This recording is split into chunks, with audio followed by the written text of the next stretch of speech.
Halo, perkenalkan nama saya Rosiana Astuti. Saya dari reguler A. Saya jurusan Manajemen NIM 217100006. Di sini saya akan mempresentasikan makalah ketiga tentang keadilan sosial. Pengertian keadilan.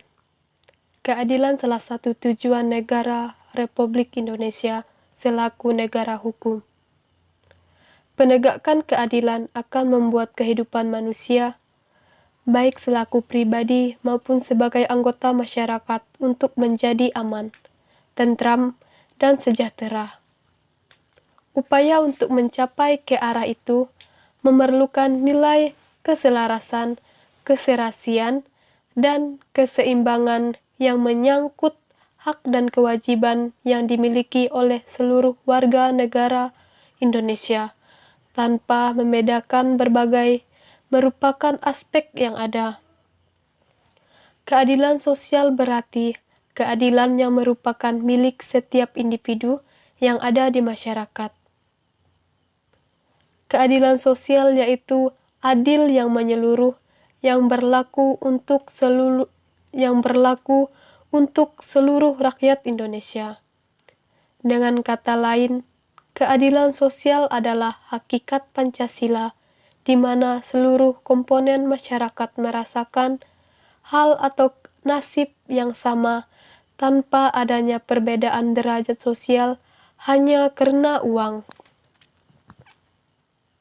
Pendidikan dan keturunan, di mana antara pemerintah dan rakyatnya terjadi sinkronisasi, pemahaman yang sama, satu sama yang lain, dan ingin mendapatkan kehidupan yang layak.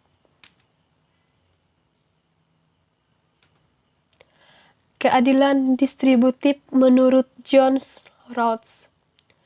Nilai-nilai dasar tersebut dibagi dengan adil jika menurut isinya dan menurut prosedurnya. Metode serupa harus dipakai juga untuk menentukan prinsip keadilan distributif.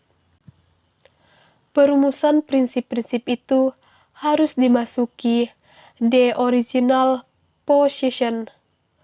Maksudnya, kita seolah-olah keluar dari masyarakat di mana kita hidup. Pada awal mula sejarah belum dimulai, dan situasi hayalan di mana masyarakat belum terbentuk.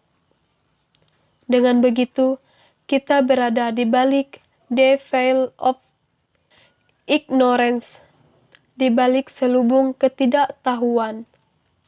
Dengan posisi itu, kita dapat menyetujui prinsip-prinsip keadilan sebagai berikut. 1. Prinsip pertama, setiap orang mempunyai hak yang sama atas kebebasan-kebebasan dasar yang paling luas, yang dapat dicocokkan dengan kebebasan-kebebasan yang sejenis untuk semua orang. Prinsip ini dapat disebut kebebasan yang sedapat mungkin sama. Dalam hal ini, Rawls menganut egalitarisme. Prinsip kedua, ketidaksamaan sosial dan ekonomis diatur sedemikian rupa sehingga menguntungkan terutama orang-orang yang minimal, beruntung dan serentak. Disebut juga prinsip perbedaan. Dengan itu, Rawls menolak egalitarisme radikal.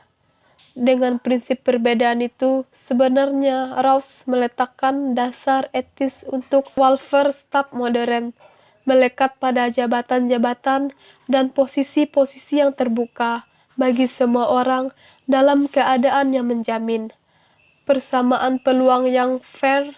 Prinsip ini disebut juga prinsip persamaan peluang yang fair.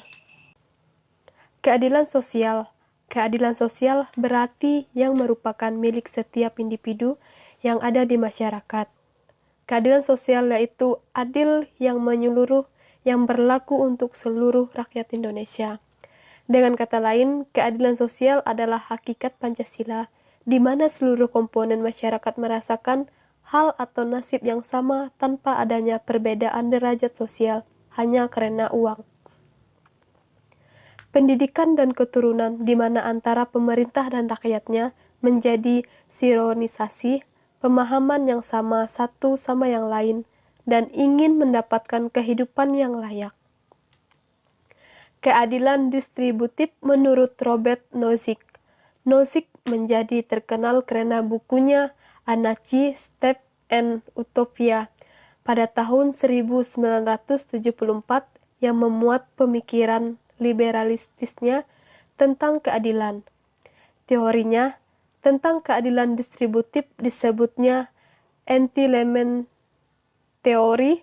Menurutnya, kita memiliki sesuatu dengan adil jika pemilikan itu berasal dari keputusan bebas yang mempunyai landasan hak. Ada 3 kemungkinan yang mengeluarkan 3 prinsip. 1. Prinsip original acquisition. Kita memperoleh sesuatu untuk pertama kalinya.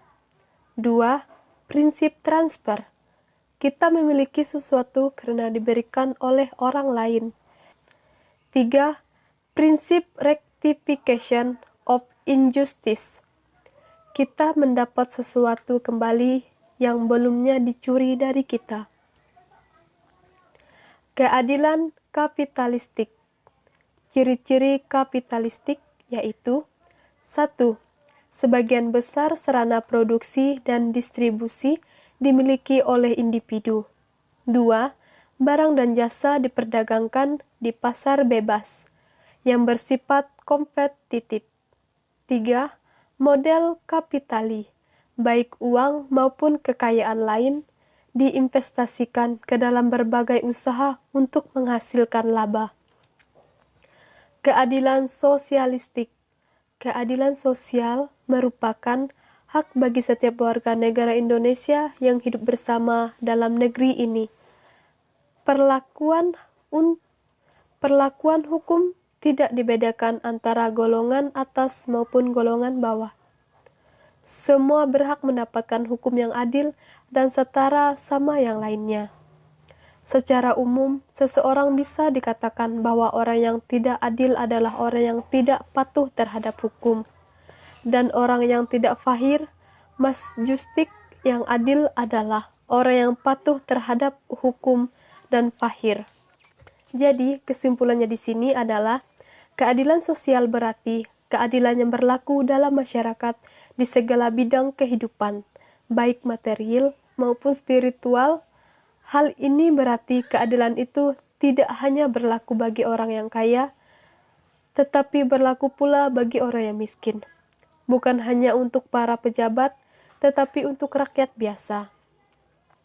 Dengan terdapatnya butir-butir sila kelima Pancasila yang berbunyi, keadilan sosial bagi seluruh rakyat Indonesia, diharapkan masyarakat Indonesia dapat mengamalkannya dan sendi-sendi kehidupan bangsa Indonesia. Dengan terdapatnya butir-butir sila kelima Pancasila yang berbunyi, keadilan sosial bagi seluruh rakyat Indonesia, diharapkan masyarakat Indonesia dapat mengamalkan dalam sendi-sendi kehidupan bangsa Indonesia. Perwujudan dari sila keadilan sosial bagi seluruh rakyat Indonesia yang merupakan pengalamannya, setiap warga harus mengembangkan sikap adil terhadap sesama, menjaga keseimbangan antara hak dan kewajiban serta menghormati hak-hak orang lain. Tidak hanya rakyat Indonesia yang dituntut untuk mengembangkan sikap adil terhadap segala aspeknya, namun yang bisa dikenal sebagai abdi negara dan abdi masyarakat atau birokrat, diharapkan bisa memberikan pelayanan yang adil baik dari segi hak yang harus diberikan kepada masyarakat maupun kewajiban yang harus dilakukan oleh masyarakat Indonesia.